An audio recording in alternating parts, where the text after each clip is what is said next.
Hello everyone and welcome back to the second Flask tutorial. So what we're going to be doing in this video is actually talking about templates and how we can use our own HTML, JavaScript, CSS, all of that with this kind of Python backend. Before I get into that though, I just want to quickly show you something I forgot in the last video, which is how we can redirect to specific functions that take arguments. So you might have noticed that, if I want to redirect, say, from this admin page to maybe a hello page that maybe says hello admin or something like that when they type /admin. Well, how can I do that? Because if I just put in, user like this, well, this isn't going to give me a proper, path to this user function. It's not going to give me an argument for name, and it's not going to know what to print name for, and therefore we're going to get an error. So how can I actually pass through a value for name when I'm redirecting to a specific URL, which is what you're going to actually want to do a lot of times.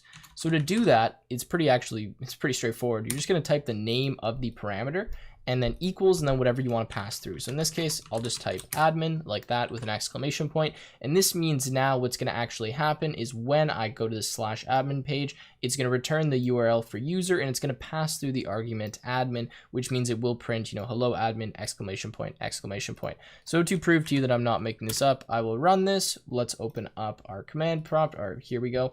And if I actually go to not test, I go to admin, then we get hello admin, exclamation point, exclamation point. And you can see in the console here, we went to admin and then we were redirected to that actual page where we had, admin, exclamation point, and that showed that for us. Okay, so that's all for that. Just want to show you guys quickly that, you can do that. And also another point here, just if you are wondering, if you could put another / after the URL like this, what this actually allows you to do is access the page by having, so let's actually change this now, by having a / afterwards or by having no /. So right now, if I put another /, you can see we're actually running into an error here, like nothing's loading up because there's no root for admin /. But once I add this / here, this will actually allow me to access the page with either a / after or no /. Just, an interesting thing in case you guys wanted to know that, or in case you're wondering why your thing is not working. Okay, so let me just close this for now, like that. And now let's actually start doing some templates. So what I'm going to do is actually just remove some of this for now. And you know what? We'll just leave the home page because this is going to be pretty straightforward. And I'm going to import something called render_template.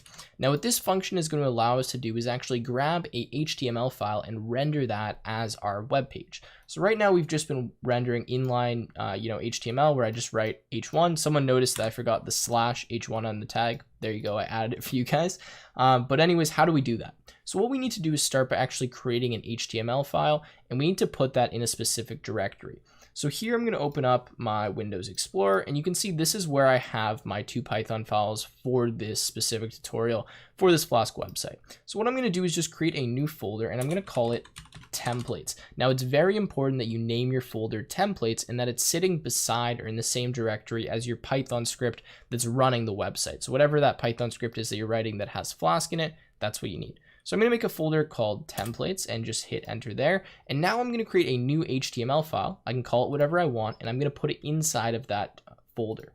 So to do that from subline, at least here, I'm just going to save a new file. I'm going to go inside templates, and I'm just going to call mine index.html, which usually stands for, the first HTML file we're going to use, the home page, whatever it is, but you can call this whatever you want. But make sure you have .html. So I add .html now, and now I'm just going to create a very basic HTML file. I'll go through this kind of quickly. I'm not really going to explain what, how HTML works because it's a fairly basic language. And then we will actually just render that template and then see what this looks like. So for the head, I'll just add, a basic title tag here that just says homepage like this. And then for my body, so let's add body tags like this.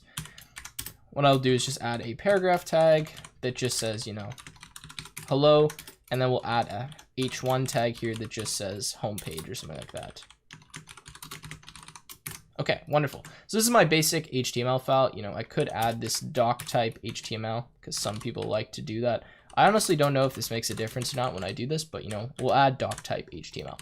Okay, so now we have our index.html file. So how can we actually render this HTML file that I've just created and show that? Well, to do that is very easy. All we're going to do is return from this home function, render, oops, if I could spell render correctly. And then here, we're just going to put the name of that HTML file. So in this case, it's going to be home.html or index.html, whatever I called it.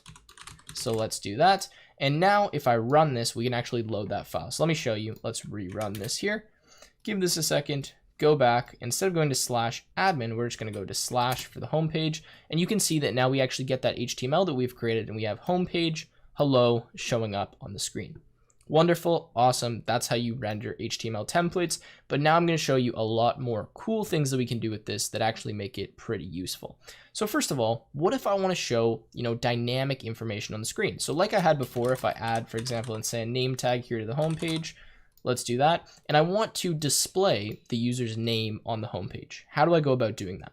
Well, what I can actually do is pass information from here, the back end of Flask, to the front end in my HTML template. Now, the way that I do that is inside my HTML template, I can use a few different kind of expressions or statements that just work with Flask. Now, the first one is by doing 2 sets of curly braces like this. Now, whenever I do this, what this is actually going to allow me to do is type any variable or any information that's going to be passed into this template.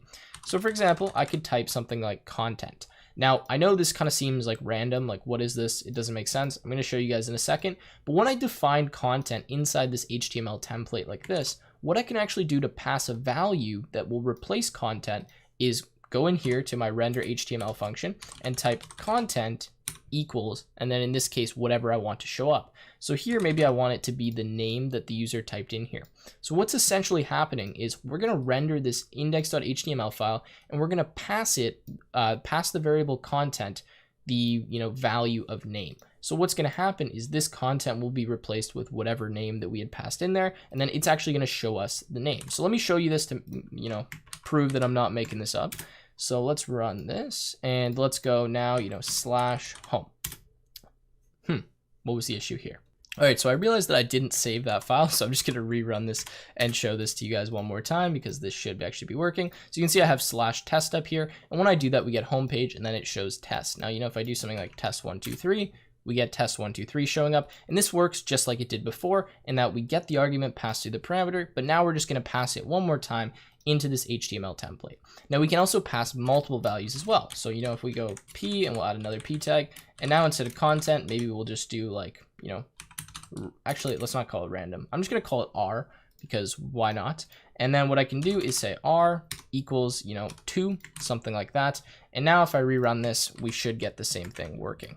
So apparently I keep forgetting to save my files, but anyways, I just reran it and now it's working. You can see we get test123 and then 2, and obviously that's because we just passed in the value, R equals 2 in here. Now you might be asking the question, well, what if I want to pass, a ton of different values? I don't have variable names. I want to pass a list. I want to do something like that. Well, I'm going to show you exactly how we can do that now. So what's actually really nice about this, and you guys are going to be like, this is pretty cool if you haven't seen this before in Django, is inside these templates, we can actually write Python code. And we can do that using what we call the, I think it's like the expression statement or something like that. I don't know what the actual name of it is. But essentially by doing a curly brace, %, and then %, and a closing curly bracket, we can actually write like somewhat native Python code within our HTML to do specific things.